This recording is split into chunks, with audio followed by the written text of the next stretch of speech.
बिस्मिल्लाहिर्रहमानिर्रहीम। Online earning forex trading for visually impaired blind series की एक और वीडियो। आज की वीडियो हम एक और इंडिकेटर पर रिकॉर्ड करने जा रहे हैं। इस इंडिकेटर को स्टॉच भी कहते हैं। स्टॉच कहते नहीं, स्टॉच हमारे पास लिखा हुआ आता है जब यहाँ पे क्रोम में investing.com में हम ओपन करते हैं या investing.com की एप्लीकेशन से ओपन करते हैं तो ये स्टॉच आता है। इसको स्टॉकिस्टिक इंडिकेटर कहते हैं। स्टॉकिस्टिक इंडिकेटर क्या है, कैसे काम करता है, इसकी तरफ हम चलते हैं। लेकिन उससे पहले आपसे गुजारिश है कि वीडियो को लाइक, दोस्तों के साथ शेयर, चैनल को सब्सक्राइब और बेल आइकन को ज़रूर हिट कर दें। अच्छा जी, स्टॉकिस्टिक या फिर स्टॉच इंडिकेटर जो है ये बहुत ही प्यारा इंडिकेटर है। इसको लीडिंग इंडिकेटर भी कहते हैं, इसको फास्ट इंडिकेटर भी कहते हैं। 1950 में ये भी एक अंग्रेज़ द्वारा ही तश्कील दिया गया। इंडिकेटर्स की हिस्ट्री भी मैं कोशिश कर रहा हूँ कि बस बहुत शॉर्ट आपके सामने रखी जाए।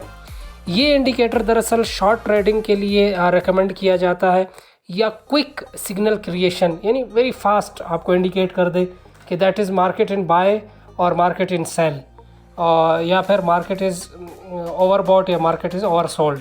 तो बताया तो यही जाता है कि जी ये बहुत ही क्विक सिग्नल क्रिएशन के लिए है और क्विक रिस्पॉन्डर है, यानी जैसे ही मार्केट का कोई ट्रेंड इसको पता चलता है ये इंडिकेटर आपको बता देता है कि नाउ यू शुड बाय और यू शुड सेल। ये कहाँ तक बातें सही हैं, सच हैं भी कि नहीं, ये सब कुछ आज की वीडियो में हम डिस्कस करेंगे। वीडियो देखिएगा टिल एंड, दोस्तों के साथ शेयर तो आप कर ही देंगे। खैर, अच्छा जी, क्रोम में investing.com मैंने ओपन की हुई है। स्टॉच या स्टॉकिस्टिक जिसको आज हम डिस्कस करने जा रहे हैं तो उसकी तरफ चलते हैं। आज मैंने GBP USD जो है वो ब्राउज़ किया हुआ है, तो विदाउट एनी डिले चलते हैं अपने चार्ट की तरफ, अपने इंडिकेटर की तरफ।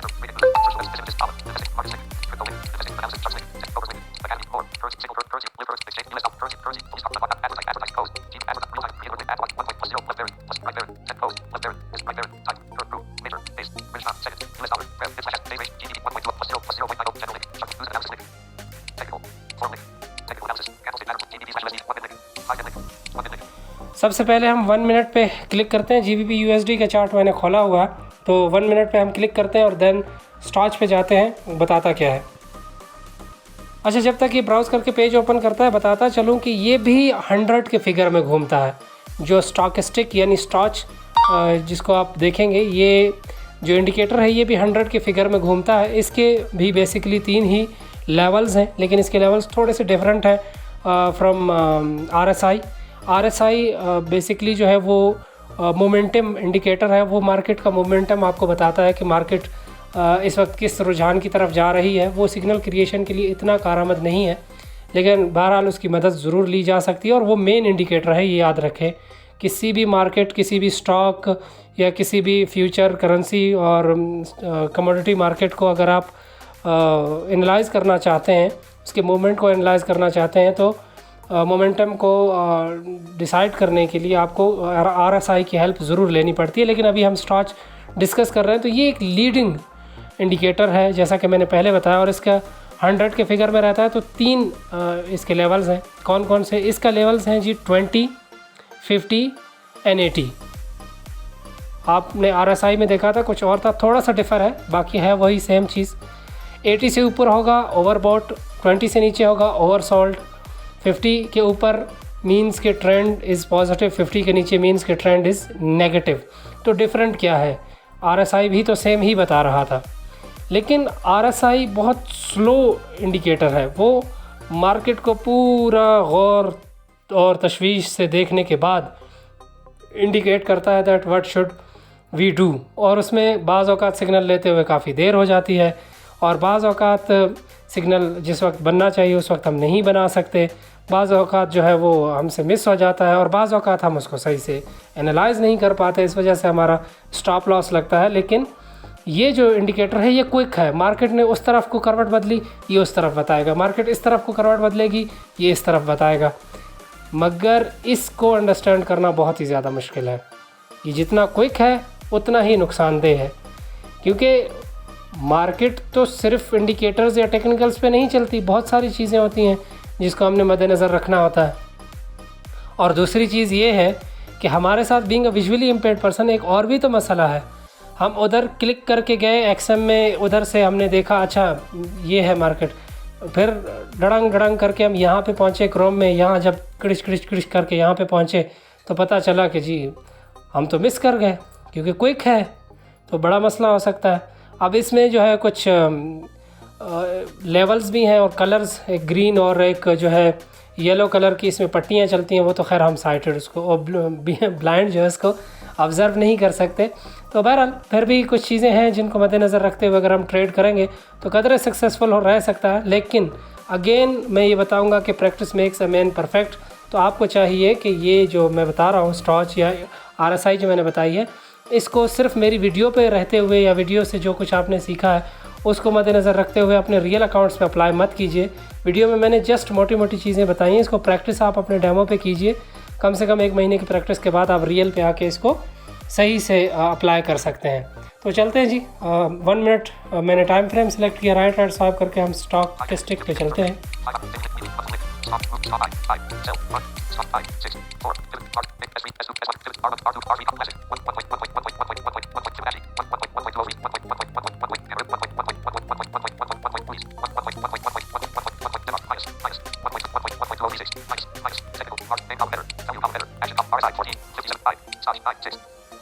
ये ले जी स्टॉच 96। ये 96 मींस ये कैंडल्स बता रहा है और स्टॉच जो है यानी STOCH, और ये स्टॉकेस्टिक के वो है इंडिकेटर है, उसको मद्देनज़र रखते हुए अब हम आगे जाते हैं। इस पे पहुंच चुके हैं, राइट स्वाइप करते हैं। 24.239 मैंने क्या बताया था लेवल, आपको याद है? 20, 50 देन 80। तो राइट स्वाइप करते हैं, 24 समथिंग है, सेल। गॉट? मैंने यही बताया कि 50 से नीचे मीन्स मार्केट इज़ नेगेटिव, 50 से ऊपर मीन मार्केट इज़ पॉजिटिव, 80 से ऊपर मीन ओवरबॉट एंड 20 से नीचे ओवर सोल्ड। तो अभी ये 24 पे है, सेल बता रहा है। इट इंडिकेट्स दैट के 50 से नीचे कहीं भी आपको सेल रिकमेंड कर सकता है 1 मिनट के चार्ट में। लेकिन मैं यहाँ पे एक चीज़ आपको एक टेक्निक बताता चलूँ कि इस इंडिकेटर को कभी 1 मिनट के चार्ट पे अप्लाई मत कीजिएगा, बहुत ही ज़्यादा आपको लॉस करवा सकता है। बहरहाल डेमो पे आप प्रैक्टिस करेंगे तो आप भी इंशाल्लाह फीडबैक देंगे कि कैसा रहा। अब 1 मिनट के टाइम फ्रेम में मैंने बता दिया, मैं वापस जाता हूँ, टाइम फ्रेम सेलेक्ट करता हूँ 15 मिनट का, और 15 मिनट आइडियल टाइम फ्रेम है इस इंडिकेटर को नोटिस करते हुए ट्रेड करने का। प्रैक्टिस कीजिएगा डेमो पे, देन फीडबैक भी दीजिएगा और मुझे भी सिखाइएगा कि इसको पढ़ते हुए हम सिग्नल कैसे क्रिएट कर सकते हैं। तो लेफ़्ट जाते हैं और हम अपना टाइम फ्रेम 15 मिनट वाला सिलेक्ट करते हैं।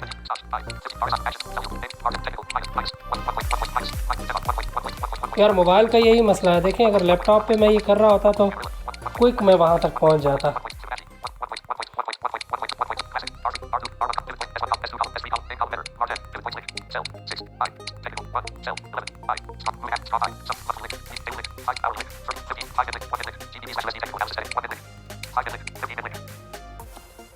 आप लोग कह रहे होंगे कि मैंने पहले ही टेक्निकल इंडिकेटर्स को ले लिया, फिबोनाची और ये बहुत सारी जो दीगर चीज़ें थी इनको डिस्कस करना रहता था और मैं डायरेक्ट एंड पे पहुंच गया। तो यार मुझे पता चला था कि पिछले दिनों हमारी कम्युनिटी में इस चीज़ को डिस्कस किया गया है।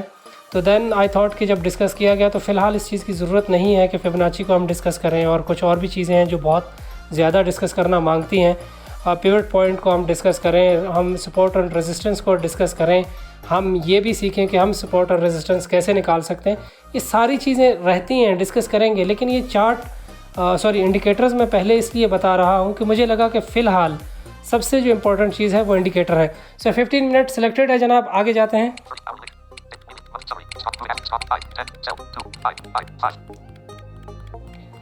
ओ खुदा के बंदे, हैंग नहीं होना यार मेरा मोबाइल, मुझे लगता है नहीं हुआ, शुक्र है।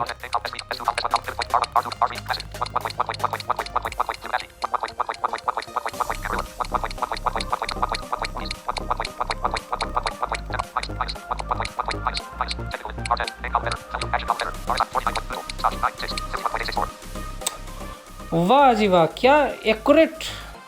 मैं हैरान हूँ कि ये कैसे मेरी बात को ये डिस्क्राइब करने के लिए एक्यूरेट फिगर्स देता है। स्टॉच पे पहुंच गए, 51 पॉइंट समथिंग है, और देखें राइट में क्या आता है, न्यूट्रल जानवर। इस वक्त ये जानवर है। मैं बहुत ज़्यादा वीडियो इसको लेंथी नहीं करूँगा, मैं मुख्तसर करूँगा, बाकी के लेवल्स आप ख़ुद एक्सप्लोर कर लीजिएगा। मैं जस्ट थोड़ी सी वजाहत देता चलूँ कि इसको अंडरस्टैंड करते हुए आपने सिग्नल कैसे क्रिएट करना है।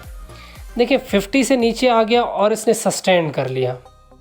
15 मिनट की कैंडल टाइम फ्रेम आप देखें और 50 से नीचे आप देखें तो ये सस्टेन कर रहा है, और पीछे की 9 कैंडल्स भी ये 50 से नीचे ही उसको मद्देनज़र रखते हुए बताएगा ना। जैसे हमने RSI को स्टडी किया था, वो 14 कैंडल्स का बता रहा था, ये 9 समथिंग का बता रहा है। तो हम बहरहाल यही इसको कंसिडर करेंगे कि 9 कैंडल्स को ये मद्देनज़र रखते हुए 50 से नीचे सस्टेन कर रहा है, तो देन हम सेल कर सकते हैं। अच्छा, यहाँ पे मैं आपको कैंडल्स बताऊँ तो कैंडल्स ना मेरी समझ में आने वाली चीज़ है ना आपकी, क्योंकि हम देख नहीं सकते। तो मैं यहाँ पे आपको एक लेवल बताता हूँ। आपने सपोर्ट और रेजिस्ट एरियाज़ निकाल लेने हैं किसी भी कमोडिटी या करेंसी के। मिसाल के तौर पे इस वक्त हम GBP पे हैं, तो GBP की एक रेजिस्ट एरिया है 20.8 समथिंग, ठीक है, ओ सॉरी 1.20 800 समथिंग, मतलब 800 है, 800 जो है वो रेजिस्ट है, 20-800। अब आपने करना क्या है कि देखें मार्केट 800 से नीचे रह रही है और रेजिस्ट भी कर रही है 800, उसको काफ़ी रेजिस्ट एरिया मिल रहा है, सस्टेन कर रही है। दूसरी तरफ आप ये स्टॉकेस्टिक पे जब आके देखते हैं, स्टॉच पे जब आके देखते हैं, तो यहाँ पे आपको मिलता है ये कि जी ये भी 50 से नीचे सस्टेन कर रहा है। अब आपने करना क्या है कि 800 से नीचे 700 पे मिला, 750 पे मिला, 600 पे मिला, चले आपने सेल कर लिया, 600 पे सेल किया, और आप इसको TP देंगे 20, 200, 20, 100 भी दे सकते हैं, पूरे 20 भी दे सकते हैं। मार्केट के ट्रेंड को ज़रूर आपने जहन में रखना है कि ट्रेंड क्या है, ट्रेंड फॉलिंग का है या ट्रेंड जो है वो बुलिश है। बेरिश बुलिश को आपने ख़ुद ही रिसर्च करना है। इसमें मैं वैसे बताऊंगा कि बेरिश या बुलिश हम कैसे चूज़ कर सकते हैं, आज की वीडियो में नहीं, क्योंकि वीडियो लेंथी हो जाएगी। अच्छा, उसको मद्देनज़र रखते हुए आपने 800 से नीचे सेल कर दिया। जो आपका SL रहेगा ना, क्योंकि मैं कैंडल्स नहीं बता सकता, वरना मैं कहूँगा, अगर कहूँ कि जी फ़लाँ कैंडल जहाँ पे क्लोज़ हो रही है उसके बॉटम पे जाके आप SL लगाएं, तो आप कहेंगे अच्छा अब हम कैंडल को कैसे देखें। तो सिंपल ये है जनाब कि आपने 800 अगर रेजिस्ट एरिया है और आपको पता है कि एक स्ट्रॉन्ग रेजिस्ट एरिया है, तो आपने स्टॉप लॉस इससे, इस रेजिस्ट एरिया से कम 30 पिप्स ऊपर का लगा देना है। 30 पिप्स, ज़्यादा नहीं। देखें 15 मिनट का टाइम फ्रेम जहन में रखें चीज़। सेल आपने करना है रेजिस्ट के आसपास जहाँ जो रेजिस्ट मिल रही है। स्टॉच को आपने ज़रूर वॉच करना है अगर सेलिंग आ रही है। तो उसके बाद आपने करना क्या है जी, और 30 पिप्स रेजिस्ट के ऊपर का SL लगाना है, और तकरीबन 40 से 50 पिप या 30 से 40 पिप्स का जो है आपने TP लगाना है, और आप इंशाल्लाह सक्सेसफुल ट्रेड ले लेंगे यहाँ से। Same rule will be applied for buying. और समझ तो आप गए होंगे, आप समझदार हैं, मुझे इतनी अंग्रेज़ी नहीं आती, तो बहरहाल ये चीज़ आप बाय पे भी अप्लाई करेंगे, यही रूल रहेगा। वजाहत दे के आपका और अपना दिमाग बिल्कुल भी ख़राब नहीं करूँगा। तो आज की वीडियो के लिए इतना ही जी। अगर कुछ समझ नहीं आया या फिर आप चाहते हैं कि इस पर मज़ीद वजाहत हो तो मज़ीद डिस्कस किया जा सकता है, लेकिन मैं नहीं चाहता कि मेरे व्यूअर्स और मेरे लिसनर्स जो हैं वो मुझसे तंग आएँ। तो फ़िलहाल के लिए इतना ही, फिर मिलते हैं किसी नई वीडियो में किसी नई बात के साथ। तब तक के लिए मुझे रखिएगा अपनी दुआओं में याद। अल्लाह।